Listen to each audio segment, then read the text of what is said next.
The story of a nation is not only written in ink, but carved into the sky with vision. India's pursuit of space exploration is not just a matter of science or strategy. It is a symbol of the spirit of a people who refuse to be defined by limitations. In the dusty villages and the crowded cities, in every classroom and lab, in every young dreamer looking up at the stars, there lies a silent determination to prove that the impossible is not a barrier, but a dare. The SPADEX mission is not merely about launching a spacecraft. It is about launching a generation into a new realm of confidence, sovereignty, and destiny. The Indian Space Research Organization, known as ISRO, has never relied on noise to make its presence felt. While other global powers poured billions into dazzling displays of space dominance, ISRO quietly built its legacy with discipline, ingenuity, and unshakable belief in indigenous strength. And now, as the SPADEX mission stands at the edge of history, the question is not whether India can launch rockets. It is whether India can lead the space race, whether it can redefine what it means to be a space superpower in the 21st century. The mission is no longer scientific. It is philosophical, cultural, and even spiritual. The SPADEX mission represents the beginning of an era that India was destined to claim. The mission is designed to test India's capabilities in docking technology, a fundamental requirement for human spaceflight, space station construction, interplanetary missions, and long-duration orbital infrastructure. The stakes are immense, not just technically, but symbolically. If India can master this, it doesn't just join the elite, it starts redefining it. When a country masters space docking, it demonstrates maturity, autonomy, and readiness for deep space exploration. It signals that it is no longer a follower in the cosmos, but a leader who can shape the direction of space civilization. To understand the significance of SPADEX, one must revisit the journey of Indian space exploration. It began not with arrogance, but with aspiration. In 1963, when the first sounding rocket was launched from Thumba, it was carried on a bicycle. There were no advanced facilities, no luxury budgets, and no international collaborations. What existed was the soul of a scientist, Vikram Sarabhai, who saw space not as a playground for the rich, but as a tool for national development. His dream was never just about rockets, but about reaching every Indian heart with hope, knowledge, and empowerment. That dream continued through decades. ISRO made headlines when it became the first space agency to reach Mars on its maiden attempt with the Mars Orbiter mission, at a cost lower than Hollywood movies. The world watched in disbelief, but India smiled quietly because this wasn't luck. It was the result of relentless hard work, sacrifice, and passion. From Chandrayaan-1 detecting water on the moon to Chandrayaan-3 soft landing near the lunar South Pole, India has shown that even with a modest budget, it can outthink, outwork, and outlast far wealthier rivals. SPADEX is not coming from nowhere. It is the result of years of calculated buildup. Before any docking mission, a country must have mastered launch vehicle technology, precise orbital insertion, remote navigation, space robotics, and fault-tolerant systems. India has slowly built each of these pillars. With the success of GSLV MMK-3, reusable launch vehicle testing, and the ambitious Gaganyaan human spaceflight program, SPADEX is the next logical leap, but also the boldest. It is India's declaration that it is ready not just to explore space, but to build in it. To dock is to connect, to unite one spacecraft with another in orbit. It is a metaphor for India's ambition to connect its destiny with the infinite. The world is entering a new space age, not the Cold War-driven rivalry of the 20th century, but a future defined by cooperation, colonization, commerce, and consciousness. Space stations are being built, lunar bases are being envisioned, Mars settlements are being dreamed. The country that can dock, refuel, assemble, repair, and interact in orbit will own the space lanes of tomorrow.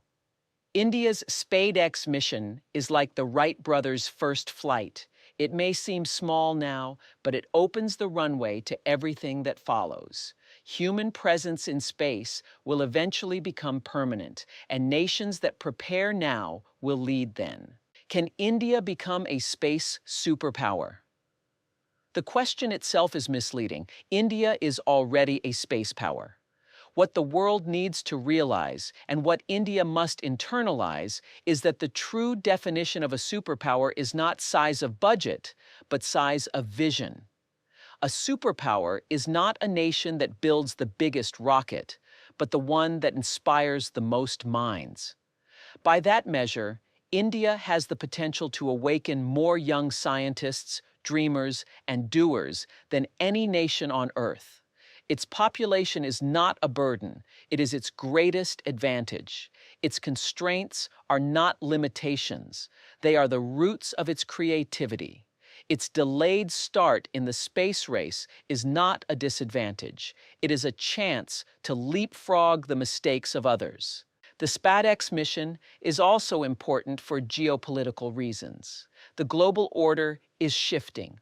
Power is no longer defined only by military strength or economic GDP. It is increasingly measured by control of technology and presence in space. Satellites determine communication, navigation, weather prediction, surveillance, agriculture, disaster relief, and defense. Countries that control orbital platforms will control the flow of data, intelligence, and influence. With SPADEX, India signals that it will not be dependent. It will not rent its future. It will build its own platforms, dock its own systems, and create its own orbital infrastructure. Independence in space is the next chapter of national sovereignty. But the journey is not just scientific or strategic, it is spiritual. For thousands of years, Indian philosophy has gazed at the stars and asked deeper questions. What is our place in the cosmos? What is the nature of time, matter, and consciousness? From the Vedas to the Chandogya Upanishad, Indian thought has always linked the macrocosm of the universe with the microcosm of the human soul. Today, science and spirituality are reuniting. Missions like SPADEX are not just technical, they are sacred. They represent humanity's longing to return to the stars from which it came. India's entry into this space epoch is not a coincidence. It is a continuation of an ancient dialogue. What must India do next to truly become a space superpower? First, it must believe in itself. Confidence is the fuel of innovation. The world will believe in India only when India believes in itself without hesitation. Second, it must invest boldly. Frugality is a virtue, but vision requires courage. Investment in R&D, private space startups, international collaborations, and education is non-negotiable. Third, India must integrate space with its people. Let space not be a distant dream. Let it be taught in schools, displayed in museums, discussed in villages. Let every child know that the sky is not the limit. It is the beginning. Fourth, India must preserve its humility. The greatest power is silent power. ISRO's culture of quiet excellence is its greatest strength. As India rises, let it not become arrogant, but generous. Let it help smaller nations build their space programs. Let it democratize space. Let it be the superpower that uplifts rather than intimidates. Fifth, India must protect the spiritual core of its space vision. Let technology be guided by ethics. Let exploration be guided by empathy. Let progress be guided by purpose. The SPADEX mission is not just a mission, it is a mirror. It reflects who we are as a nation and where we want to go as a civilization. In that small spacecraft floating in the void, trying to meet and connect with another, lies the story of every Indian trying to rise, to reach, to connect, to create. It is a metaphor for a billion dreams seeking alignment with destiny. It is a symbol of the fact that no matter how far the stars may seem, no matter how high the heavens may be, they are not beyond the reach of a determined people. When future generations look back at this moment, they may not remember every technical detail, but they will remember the spirit, the courage to try, the will to rise, the heart to believe. And that is the essence of being a space superpower, not just in technology, but in temperament, not just in machines, but in mindset. The question was, can India become a space superpower? But perhaps the real question is, who will stop India from becoming one? When a nation awakens to its destiny, when its people dare to dream beyond gravity, when it builds with discipline and leads with humility, there is no force on earth or above it that can hold it back. Let SPADEX be the spark. Let it be the declaration that India is no longer knocking at the gates of space. It is ready to build them. Let it be the moment where every Indian child dares to dream, not of leaving the country, but of launching it higher.